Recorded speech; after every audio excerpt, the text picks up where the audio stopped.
The greatest fear of every single student is after spending 4 years. 12 seconds later. The greatest fear of every student is spending 4 years in school and then 10 seconds later. The greatest fear of every student is after spending 4 years in school. Few moments later. Why am I not in a video mode today? What should I do? Alright, so we're going to go with what I've made so far. 1 eternity later. You know, the greatest fear of every student is spending 4 years in school and then their graduation just seems far-fetched. That's a point that I reached when I was doing my graduation thesis. And before I decided to take a break, I was supposed to make a video outlining what had happened in my graduation design and whether I'd graduated or not. So, it's better to show than tell, but as you can see, you're now looking at a civil engineer. This aside,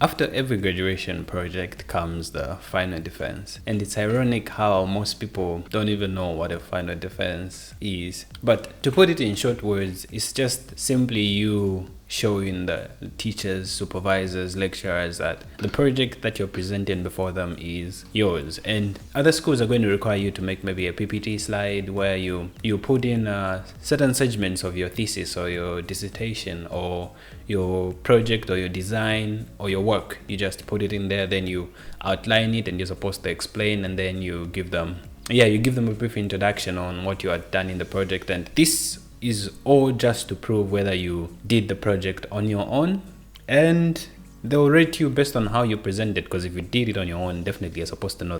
Coming to my graduation defense, this was after I had made a project different from the one that the supervisor had given me. And if you had seen my graduation declined video, you would know that I was 2% sure I was going to graduate. And if my supervisor was strict with me at that point, I'm pretty sure I wouldn't have. Because then the first question she would ask is, why is your design different from the one that I had assigned to you? And why are you doing a separate design from the one that I had given your classmate to? After my supervisor decided to mute me off and I did my project, instead of doing a residential building, I decided to do an office building based on the plans that the classmate or the Chinese student had been given. And I'm just going to summarize everything up, because then if you need to know like background, you need to like watch the graduation decline video. So then it was now time for the defense. During the defense, the funny thing is, no matter how often you talk publicly, every time that you're given such an opportunity to talk, it's like you've never done it before. Even if you do it on a regular basis and on a consistent basis, but then it's like it still needs you to build that anxiety itself. Just doesn't disappear on its own. So the day of the graduation defense, I was praying that my supervisor is not there, and also praying that my supervisor is there, because I had prepared a PowerPoint slide, and some of the things that you're supposed to put in the PPT was a self-introduction, including, so this is where you just tell them who you are and who your supervisor is, then what kind of project that you had done, because most people were doing reinforced concrete buildings and other people were doing steel structures. So reinforced concrete structures and steel structures. So you introduce what kind of project that you've done, and then what type of structure setup is in your work, and what type of method that you used, and the calculation type. So what I had done was a design structure of a high-rise office building. It was supposed to be high-rise residential building, but then it turned into an office building. And then the shape itself was rectangular, and the type of building was concrete frame structure, and it was 6 stories, and it had a single corridor, and the rooms were arranged on both sides. I put in the overview of my structure. This is including the front view, the end view, the first floor plan, and then I had also put down the standard floor plan. And then my calculation procedure basically was just using the software YJK. The calculation results was basically generated by the software itself. My parameters, these are the parameters that we had to put. These included the seismic region, the category, the seismic group, and then you would put in whether the wind and the type of concrete that you're using, whether it's a frame structure, whether it's a steel structure, and then the software itself was going to compute everything out. Calculation problem I'd put them in the same PPT that I was supposed to present, and one of my calculation problem was the software commands were in Chinese, which is very hard to use, especially if you're using them on personal projects. Like, how are you able to use it for a different project when you are doing a click by click type of learning? When the teacher clicks 1-2 button, you also click 1-2 button. When the teacher clicks 1-3 button, then you also click. So that was one of the problems that I outlined in my PPT. And then the other problem was the software was unable to produce a calculation report. This was because, I don't know if it was my computer problem, but most people are getting the same problem. Like the entire school, we only had like one person's PC was able to produce a calculation report. I'm pretty sure this had to do with settings or commands in our PCs and such like. And mostly it just relates to whether your foundation of a PC is Chinese. And I don't know how to explain that, but then the person whose PC was able to produce a calculation report had told us he had to reset everything and put his region, Chinese, whatever Chinese, and it just seemed to work. So this was me presenting in my final defense. My other problem was I didn't understand what the calculation report is, because then it just produces a series of numbers and values and digits, and you're like, what does this mean? Like, how does this relate, and how am I supposed to interpret this as a civil engineer? And how, if someone asks me, okay, what does this table mean? Because I'm just seeing a series of digits, and most of the tables and outlines were also in Chinese. My design problem, my supervisor was the biggest design problem, and instead of writing it there, I actually just left it design problem blank. And yeah, then when I was presenting, I told them this was what I had done in my PPT. So when it came for me to present, I walked into the room, and apparently there were only 3 teachers, of which I knew. One took us in steel structure, the other one took us in masonry structure, and my favorite of all was the one that took us in concrete. Well, this woman wasn't really famous in classes because she's strict, but her English is on point. We really got along. And so me going in there was just me and her talking, and then she would have to interpret to the rest, because their English was, I wouldn't say not so well, I would say it was very bad. So I started presenting my PowerPoint, and then I was very unhappy with the entire setup of my graduation, because the graduation is supposed to be something that challenges you and also brings out the skills that you've developed for the past 4 years. Like, it's supposed to show you that, okay, for the courses that you are having, let's say construction technology, you had design of concrete, you had steel structure, you had structure mechanics, you had engineering mechanics, you had economics. Now in a final design project, it's supposed to bring all these pieces together so that it brings a foundation of saying, okay, now this is how this fits into this, like this connects into this. And that's what I told them. I was very disappointed with the setup of the graduation design, and in future may they remove completely all this software calculation, because it does not teach you anything at all. It could be a subject on its own, but then it shouldn't be something that you should consider in your final calculation, because then you don't learn anything at all. It's preferable to have done hand calculation, because those who had done hand calculation had more knowledge than us who are just clicking buttons on a software that you don't even seem to understand, because most of its commands were in Chinese. And then I had shown them everything going down my PPT, the parameters that we were using, and then my design problem was my supervisor, and they laughed. And why was my supervisor design problem? Well, basically she just shut me out, and she was of no help at all.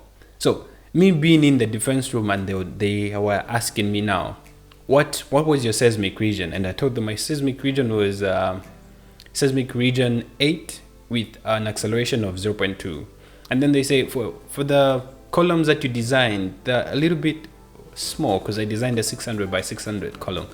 They're a little bit small for this seismic region, because this seismic region is quite huge, and it's actually the greatest. Now, why are your columns so small? Like, if my supervisor was able to tell me such, I would have made a fine adjustment. Other than that, the only thing that we were told when we were learning the software is you need to get the economical reinforcement ratio, and then your story shift or story drift should be no greater than 1/550. That is all. Other than that, we were on our own, and those were the parameters that we were looking for, and those were the only things that we were feeding into the software. And once it met those requirements, it was done for us. And then they already preset certain questions, and it was just 3.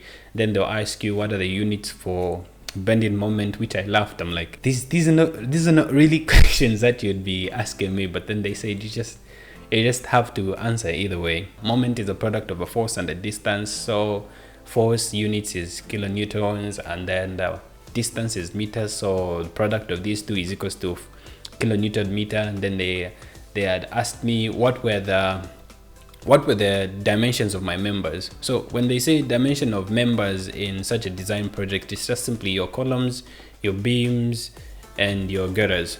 Girders is just a special type of beam, so you can also call them beams. And then the other question was which drawing shows your reinforcement here. So like you just go on your same drawings and then you just show them, okay, so these are my reinforcement.